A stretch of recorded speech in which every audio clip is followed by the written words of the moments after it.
Medigadda barrage మీద మీరు మాట్లాడండి.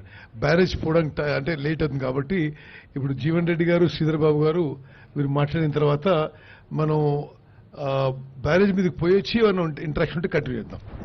లాస్ట్కి ఒక్కటి, ఇందాక మేము దిగటంతోనే మీడియా మిత్రులు మా మంత్రి గారిని అడుగుతున్నారు, సార్ మీరు పోయేటప్పుడు మేము ఎప్పుడూ ఆ బ్యారేజ్ ఒక్క విజువల్ కూడా తీసుకోలేదు, గత ప్రభుత్వం రానియలేదు, మీరన్నా మమ్మల్ని తీసుకెళ్లి ఒక విజువల్స్ తీనేయండి అని. అంటే ఎంత దౌర్భాగ్య పరిస్థితో ఆలోచించండి.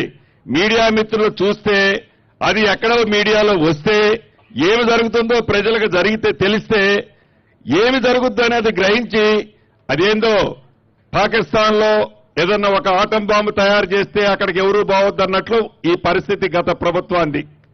థ్యాంక్ యూ అండి.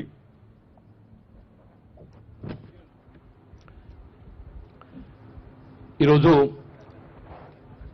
వాస్తవంగా తెలంగాణ రాష్ట్రానికి ప్రతిష్టాత్మకమైనటువంటి ఈ ప్రాణహిత నదీ జలాల వినియోగానికి సంబంధించి ఆనాడు గత ఉమ్మడి రాష్ట్రంలో కేవలం 38,000 కోట్లతో 16 లక్షల